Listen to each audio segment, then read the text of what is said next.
Peringatan, animasi ini dibuat dengan tujuan sharing pengalaman pribadi sang pengirim cerita. Dimohon untuk menghargai cerita tanpa menyudutkan beberapa pihak. Selamat menikmati. Tes, dicoba, tes. Hai, kenalin, nama gue Nur, N-U-R.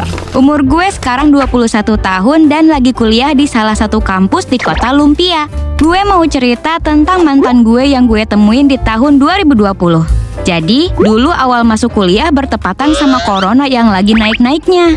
Otomatis, gue kuliah dari jarak jauh alias masih di rumah aja. Jadi kuliahnya serba online. Nah, dari serangkaian acara masuk kuliah itu, dibuatlah grup-grup chat acara A, B, dan sebagainya. Di salah satu grup itu gue sempat ikut bercanda-canda. Nggak tahu dah awal mulanya kenapa ada bahas kota tempat tinggal. Terus tiba-tiba ada anak cowok yang balas gue di grup. Ah, kotamu mah kota kecil, kota buluk nggak ada sinyal. Otomatis gue sebel dong.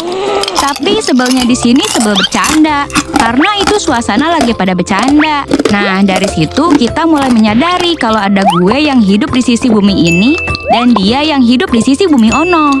Setelah itu, gak tahu kenapa dia chat rutin gue. Kelihatan lah pokoknya kalau niatnya itu mau PDKT. Dan gue yakin banyak penonton GPC yang tipe orangnya kayak gue. Ilfil kalau dideketin duluan sama orang lain. Jadi awal-awal ya gue cuekin, terus kadang gak dibales. Kadang bales seadanya. Semakin dia sering chat, otomatis gue jadi kebiasa dan nyaman aja chatan. Terus akhirnya kita mutusin buat ketemu. BTW, dia itu anak kota sebelah gitu. Jadi dia nyamperin ke kota gue. Beberapa kali ketemu, ditembaklah gue akhirnya. Duar, kaget. Kalau boleh jujur, sebenarnya gue juga belum yang sebegitu suka gitu sama dia.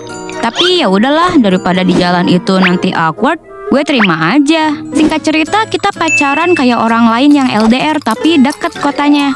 Ketemu gak setiap minggu, tapi chatnya lancar terus. Dari masa PDKT sampai pacaran ini, dia yang gue kenal itu orangnya yang alim, yang ngerti gitulah sama agama.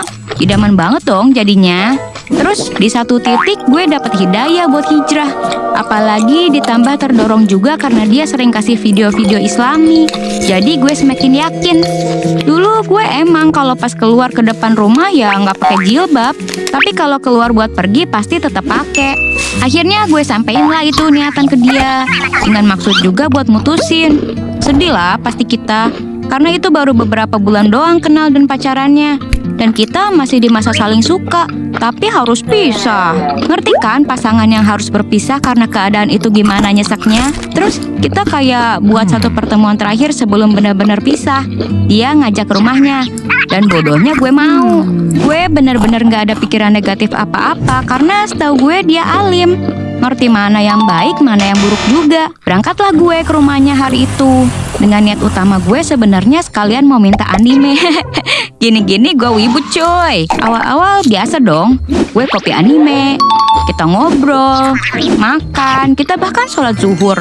Nggak jamahan dan beda ruangan sih. Sampai akhirnya kita duduk berdua nggak ngapa-ngapain di ruang tamu.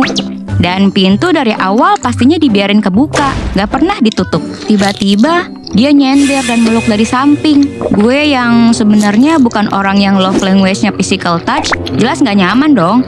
Tapi gue diem aja, karena gue mikir biarin deh, hari terakhir juga. Tapi ternyata dia brengsek banget. Kejadian itu benar-benar nggak bisa gue hindari. Tiba-tiba tangannya mengarah ke atas. Tangannya usil, you know lah.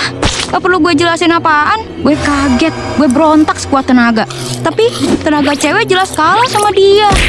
Kejadian itu terasa begitu lama. Gue takut dia bertindak semakin jauh. Gue merasa ini jadi akhir hidup gue.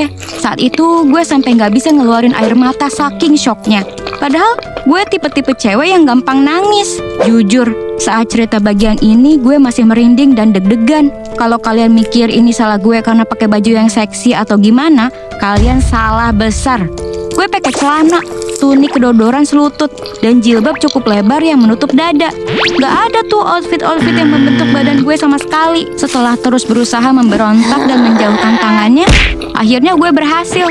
Walau sebenarnya memang dia yang sepertinya udah puas dan ingin berhenti. Dengan polosnya dia langsung ngasih gue minum. Yang berarti dia tahu yang dia lakukan itu salah. Dan buat gue shock. Gue pegang gelas sampai gemeter. Tapi dia malah senyum-senyum kesenangan. Setelah minum 1-2 teguk, gue langsung memutuskan untuk pulang. Di situ dia dadah-dadah sambil senyum dong. Ih, nih kampret otaknya di mana sih? Ya Allah, rasanya pengen banget nampar dia waktu itu. Tapi gue lemes dan udah gak betah ada di dekat dia. Di jalan gue nangis jadi-jadinya. Padahal perjalanan antar kota, tapi gue naik motor dengan pikiran kosong setelah air mata gue gak mau keluar lagi.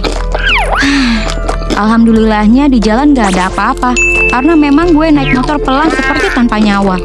Setelah sampai rumah, gue chat dia. Gue bilang lah kalau dia bejat, melecehkan orang. Gue putuskan dia dan blok semua kontaknya. Tentu dia awalnya membenarkan diri, terus sok-sokan nyesel. Tapi gila kalau gue sampai ngasih kesempatan ke orang kayak gitu. Gak banget. Dari kejadian itu gue sampai mengalami trauma. Gue trauma melihat motor yang mirip dengan motornya, perawakan yang mirip dengan tubuhnya. Setiap ketemu sesuatu yang mengingatkan tentang dia, gue langsung pusing, lemes, gemeteran. Setiap ingat kejadiannya, gue langsung nangis jadi-jadinya.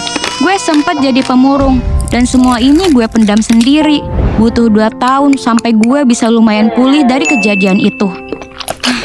Buat teman-teman, asli, jangan langsung percaya orang dari tampilan atau kata-katanya. Itu bisa jadi hanya topeng buat menaklukkan hati kalian. Kalau bisa, nggak usah lah pacaran gitu. Karena lebih banyak nggak enaknya daripada enaknya. Kalian bakal sedih karena chat nggak dibales, nangis karena bertengkar, frustrasi karena masalah pacaran kalian, masalah hidup udah berat, nggak usah ditambahin lagi. Kalau memang ada yang serius, cowok tuh harusnya langsung temui orang tuanya, ajak nikah. Jangan cuma pengen dapetin enaknya doang, sentuh-sentuh anak cewek orang sembarangan. Semoga cerita ini bisa jadi pelajaran buat kita semua ya.